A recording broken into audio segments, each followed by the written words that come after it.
Hello, this is Darryl Haslam, founder and director of Emotional Freedom Life, with my first ever Facebook Live. I hope this one actually works. I was trying it yesterday and I didn't have such good luck, but there's always technology issues when you try something new, and I'm determined to get the word out and get the message out. So I'm back at it again. I'm pretty confident this time will work. So today's message is about common mistakes that people make when they're depressed. Depression is just such a big problem in the world, and if you have suffered from depression or feel down about yourself or life or others, it really can just devastate your life. It's just awful. You don't feel like getting up in the morning. You don't have any desire to do anything. Everything seems dark, like you're walking around in a fog all day long. Life doesn't seem to have any meaning, and it's just really, bleak. You don't want to talk to people. You don't want to talk to your friends, your family. You just, feel like just melting into the wall. And so it's a really hard thing. But, there's good things and bad things we can do when we're depressed. And unfortunately, when people are depressed, they tend to do things that make it worse. And so I'm going to talk about some things you definitely don't want to do. This may not be things you do, but if you do them, that's a lot of do's, huh?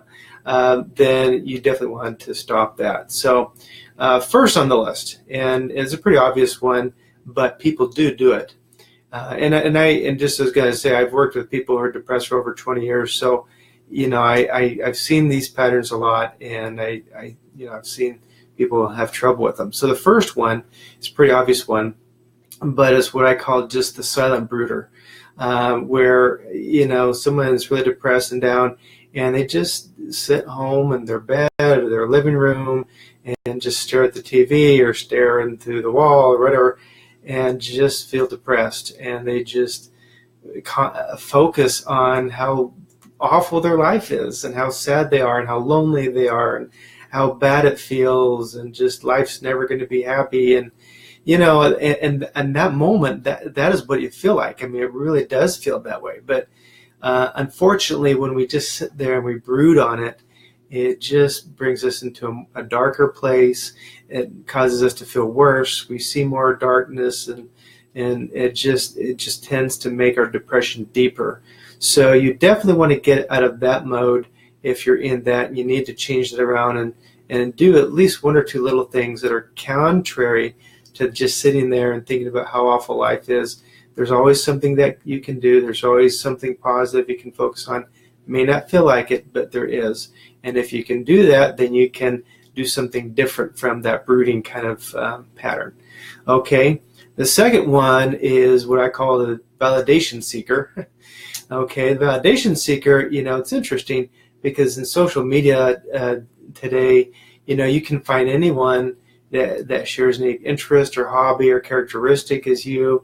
And, it's a wonderful thing. We can hook up with people from all over the world that, we can identify with. My son the other day was saying he has a best friend in Australia. I know I met someone in Australia, but he did through social media. So it's really kind of a cool thing. But a lot of people do when they're feeling depressed or anxious or whatever it may be, is they tend to, get into communities and find people who feel the same way as they do. And in some ways that's okay. You find other people who feel depressed. They go, oh, I totally feel that, and I know your pain, and I know how that feels, and it feels good to connect with somebody who feels that way, and we don't feel so alone. So in that respect, there's some good things that happen to it. But there's a danger that happens when we do that too much. And some people get so entrenched in being in these communities around these depressed, people are depressed or down, that they can't kind of start thinking that that's how everyone is. Everyone around me, and then they go on their Facebook pages, anyone else depressed, anyone else, feel bad about themselves. We posted things, oh yeah, I do too. And, when we do that, yeah, we get validation. We're seeking validation, we get it, but guess what? It causes us to feel like our depression's okay. Well, other people are depressed too, and so I guess that's just the way people are. Everyone around me is depressed too, so we kind of just get comfortable in it. And depression is something that happens a lot. It's really, really common. And most people probably suffer from depression at some time in their life. But when we get into a place where we are either real life or in social media life, connecting with people who are really depressed, we don't have anyone we're connecting with that can bring us out of it. We're not getting a mentor or a coach or talking to people who've gotten out of depression. So yes, there's a lot of people who are depressed, but there's a lot of people who aren't.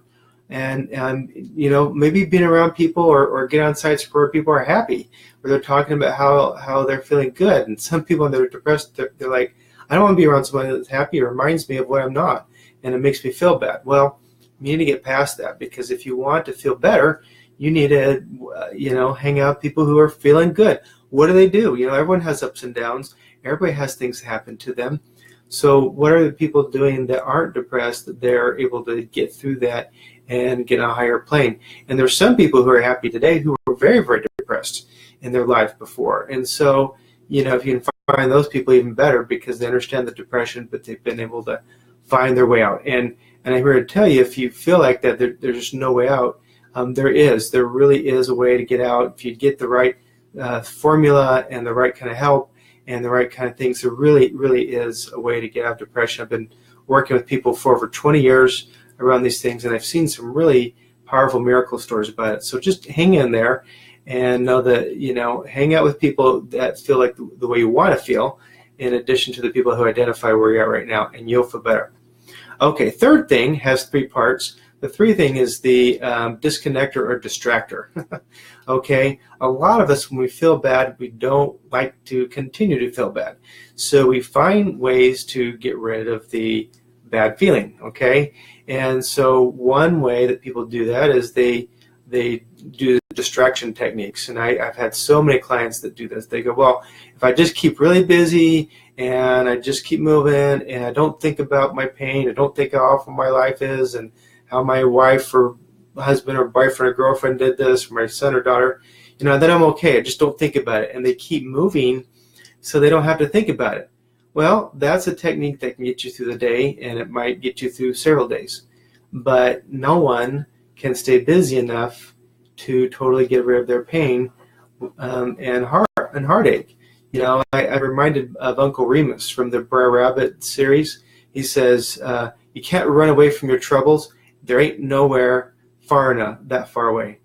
So you can't ever run away from them. So if you distract yourself and try to get rid of them that way, that's not going to work. Okay, it ultimately is going to catch up to you. It's still going to be there. You just don't know what's going on because you're not connecting with it.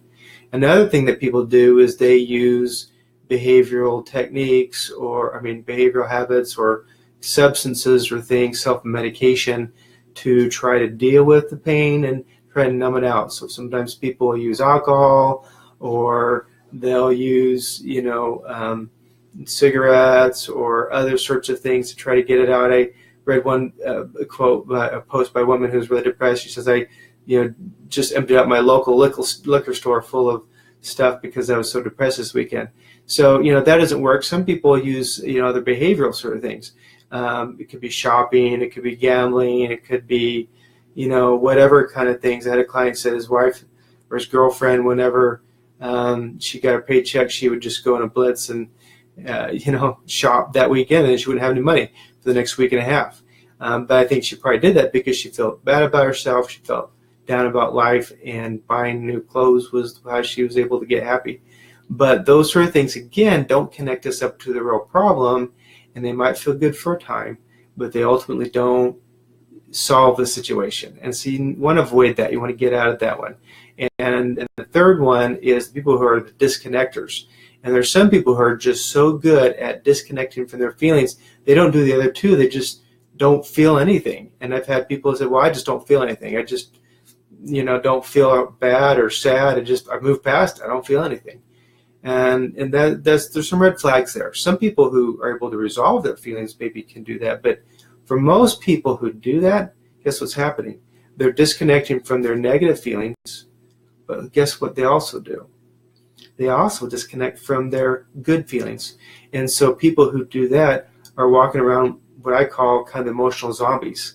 They are living but not really living. They They block out the negative feelings that they don't want to feel, but they also block out joy and happiness and love. They love people, but they may not connect deeply with people because they've blocked so much out of their emotional experience that they're scared to connect, or they don't know how to connect anymore. So that's a dangerous one, because it's really, you have to try to get those walls back down. And yes, you open yourself up to feeling hurt or being sad, or people might do things you don't like, but you also open yourself up to joy and happiness and deep love, which we all want. You have to take some chances in order to feel that. So those are some things that people do that create problems. And ultimately, what you need to do is you need to face the negative feelings head on.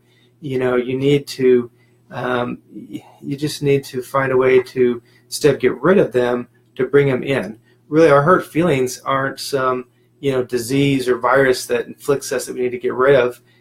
Really, they're just hurt pieces of ourselves. They're like your little children, emotionally or mentally. And we get rid of them, they're like pieces of ourselves that we vanquish or banish. And that hurts us. There's a piece of us that dies when we do that. So ultimately, we need to bring those back in. We need to comfort them. We need to find a way to make them whole again with us and heal them. And when we do, we'll find ourselves turning the tide of depression towards the positive things. We'll start making those steps each day where you get up and you start doing things and you start looking more positively at life. And when things come up, you can kind of calm yourself down and feel good about stuff. So that is the things that you need to do. I hope this was helpful for you. If you want to, one thing you really need to do, this is really hard to do, so you really don't want to get help if you've been struggling with this for a long time. Get some professional help, and especially some coaching or mentoring, to really get help to this, because it's really hard to identify what's blocking you unless you get someone who can really help you do that. Here at Emotional Freedom Life, I'm here to help people that suffer from that. So if you're interested, just message me on my Emotional Freedom Life page or on my other page, Emotional Freedom Life Coaching and Transformation, and let's just have a little chat, a little dialogue, and see if I can help give you some ideas of some more things you can do. And I wish you a great day, and I hope that this was helpful for you. Thanks.